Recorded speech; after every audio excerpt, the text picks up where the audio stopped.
Yes, they fought savagely, for they were a primitive people, and self-preservation is a primitive instinct.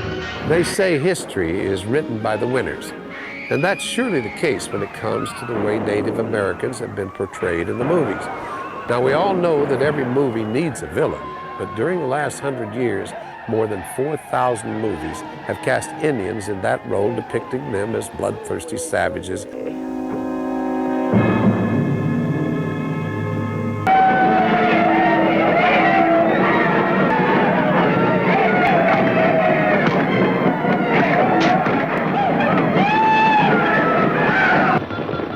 Scenes of peaceful wagon trains being attacked by marauding Indians were common plot devices in Westerns.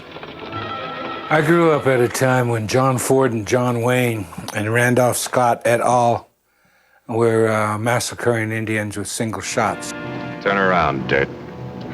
And that was in the late 40s, and I was in elementary school in Vallejo, California. Because of those movies, my brother and I were the only Indians in the neighborhood and in town and in school.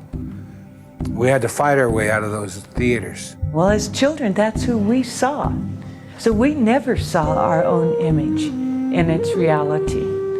And so we had to create our own image.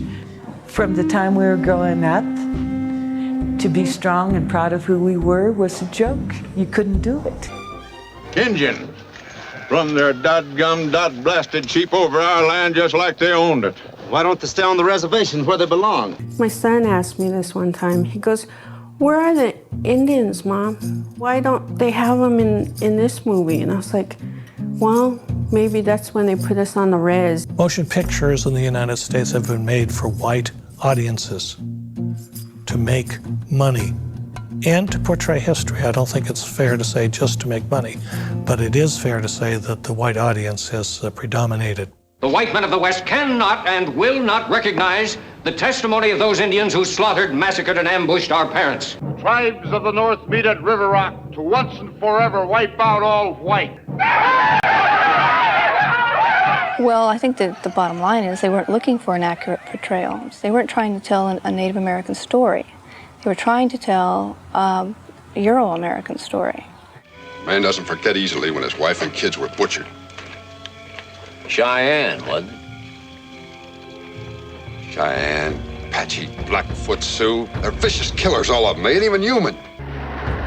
Not only was the portrayal of the Native American unrealistically negative, but the portrayal of the white man was often unrealistically positive.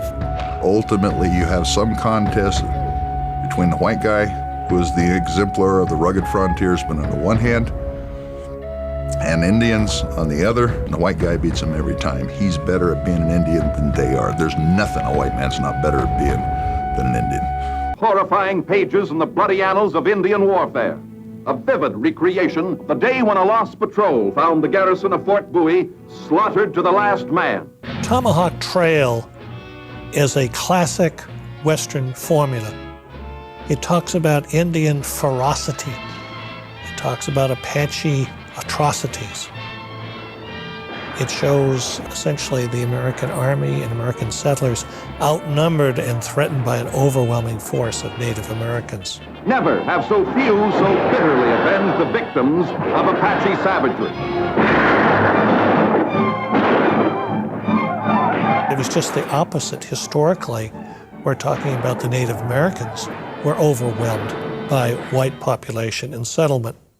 But for the sake of the motion picture, and unfortunately to perpetuate the image of the savage Native American, history is turned around and modified to suit the formula.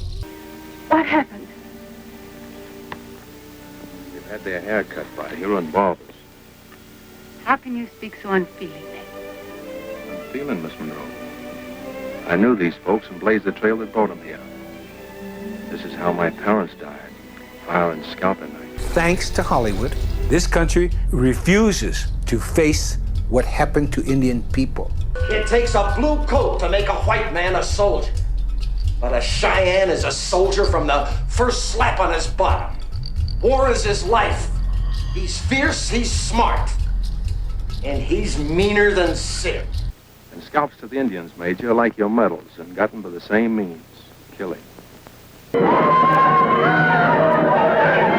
By ignoring the Indian and what we have to say, you are dooming your own country.